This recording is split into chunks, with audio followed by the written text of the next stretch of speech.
Hi, I'm Kit Cassingham with Live in Focused Energy. I recently wrote an article about following rules, breaking rules, knowing that sometimes rules are meant to be broken, bent, and other times they're meant to be followed strictly and carefully. There are often good reasons for rules, and often rules are just tradition, and advancements can maybe be better made when you bend and break the rules, create your own new rules. As I thought about that article later, I got to thinking that recipes are very similar to rules. They're essentially rules.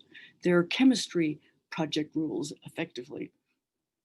I started cooking when I was 10 years old, and I started with making my grandmother's chocolate bread pudding recipe. Oh, so good. In fact, I didn't know there was a flavor of bread pudding other than chocolate till I was like 21. What's with this vanilla thing that they serve? But anyway, I very diligently followed the recipe, and the dessert, the pudding came out perfectly every time. When I was 15, I had been making the recipe long enough that I felt comfortable modifying it. I created a new recipe effectively by using stale oatmeal cookies because the kids I was babysitting wanted a dessert. They didn't want those cookies. And it turned into chocolate oatmeal bread pudding, except I used the cookies instead of the bread. It was really good. That gave me confidence to experiment with other recipes along the way. Several years ago, I decided to make a bête noire, a chocolate flourless cake.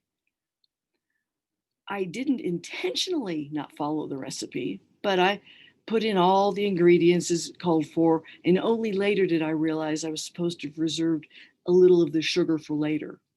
Sugar or water, I forget which it was. But anyway, um, I poured it into a springform pan, the batter, and I put that into a larger pan for a hot water bath as it baked in the oven. Carefully did everything, and it didn't quite look done when it was supposed to be done, so I cooked it a little longer. And when the time was up and it looked good, I turned it upside down on top of the plate, and sploosh, I had chocolate sauce across my stomach, the pot holders, all across the kitchen in a big circular sploosh. I called my sister in law, who had been taking cooking classes, and she'd explained to me that by putting everything in at that time, it actually changed the chemistry. I had no idea. I've never made that mistake with that recipe again. Oh, my pecan pies. My husband's great aunt, great grandmother, somebody has a beautiful pecan pie recipe. And I have gotten to take over making it often. And one thing I learned, the recipe calls for a teaspoon of vanilla or a tablespoon of rum. I put in both. And I learned I had to increase the flour to absorb the extra moisture. When I didn't, it was just this sweet, goopy mess that never really set properly. So that was another wonderful way for me to learn that there are consequences to not following rules, not anticipating how to modify the rules or recipes that you are working with. So I just wanted to plant this idea in you that rules are tradition and they have a purpose, but at some point it's appropriate to step away from that purpose, to bend the rules, modify the recipe.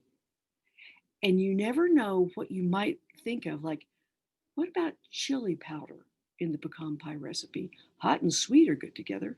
I like it. My husband doesn't. Or chocolate chips. Yeah. What rules or recipes will you modify and break and bend in your life? I'm Kit Cassingham with Live in Focused Energy. I think I'll go bake something now.